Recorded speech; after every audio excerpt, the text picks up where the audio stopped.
The International Alliance for the Prevention of AIDS HIV Prevention Education Program Module 3, Transmission of HIV. The IAPA uses a fluids and doors model to explain in simple terms the very specific circumstances that can lead to the transmission of HIV. In this model, two basic things are required to come together for transmission to occur.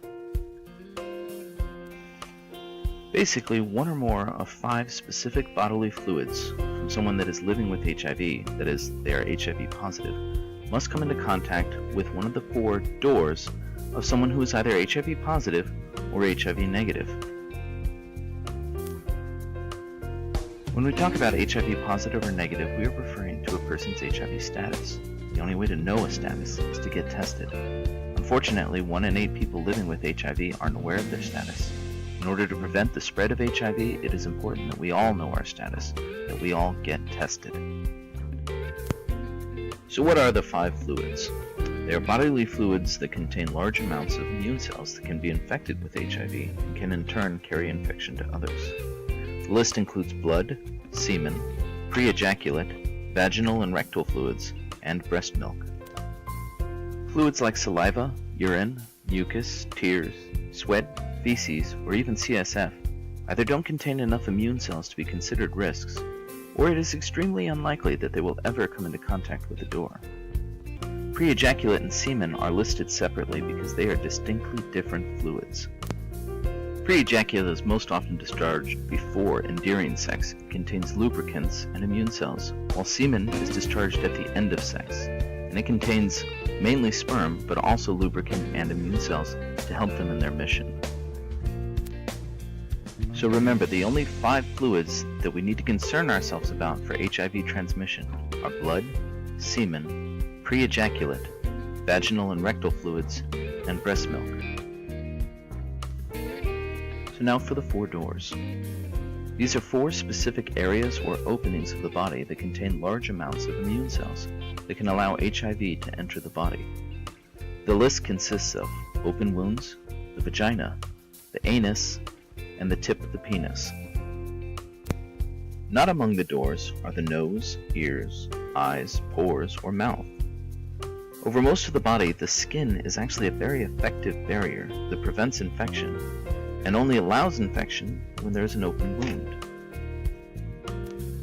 When it comes to the mouth, saliva actually has a pH balance that kills HIV, and any HIV that is swallowed would be killed in the acid of the stomach.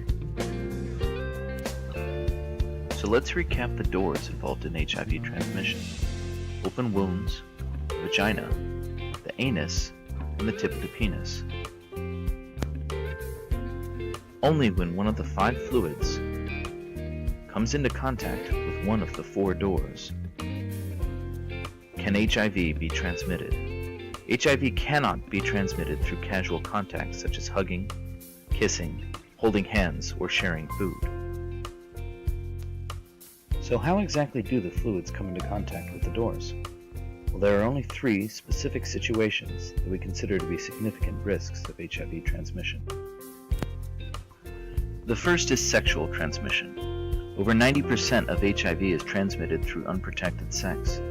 During sex, 4 of the 5 fluids have the opportunity to come into contact with all 4 doors. The second most common form of transmission is through blood-to-blood contact. This can involve injection drug use, both recreational or medicinal, sharing sharp objects such as razors or knives, and finally, surgical instruments and procedures, a form of transmission that is extremely rare now here in the US. And finally, we have mother-to-child transmission, which involves a mother living with HIV, infecting her child either during pregnancy, birth, or while breastfeeding. Sadly, while this has been eliminated in countries like Cuba, Thailand, and Belarus, it is still happening here in the US. So let's recap. What are the 5 fluids and the 4 doors? How does blood-to-blood transmission occur? Which fluids and doors are involved in sexual transmission? When can a mother living with HIV transmit the virus to her baby? We have now completed Module 3, Transmission of HIV, and are ready to move on to Module 4, Prevention of HIV.